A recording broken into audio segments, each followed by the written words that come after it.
बोलिए श्री बहूचर मात की जय।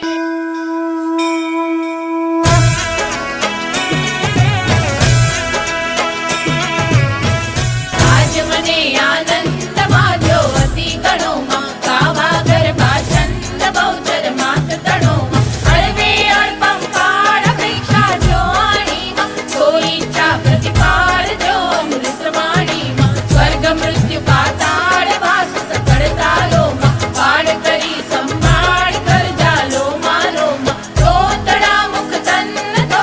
तोय कहे मा अर्भग मागे अन्न निज माता मन ले मा नहीं सव्य अपसव्य कई काये जानू मा कवि कहावा काव्य मन में क्या आड़ू मा कुलज कुपात्र कुशील धर्म कर्म भर्यो मा मूरख मन वहे मीन रस रटवा विचर्यो मा ऊट प्रमाणे माध्य मन में क्या माखी मा कोण लहे उत्पाद्य विश्वरया व्यापी मा पराक्रम क्रोध प्रचंड प्रगटन बड़ती चूमा पूरण प्रकट अखंड अग्नत मोरी चूमा अर्णव ओछे पात्र अकल करी आनु मा पामू नहीं पड़ मात्र मन जानू नानु मा रसना युग हजार के रचता हार्यो मा ईशे अंश लगार लई मन मत मार्यो मा मार कंठ मुहिराय मुख मात मैं वाक्यू मा जय मन ऋषि जय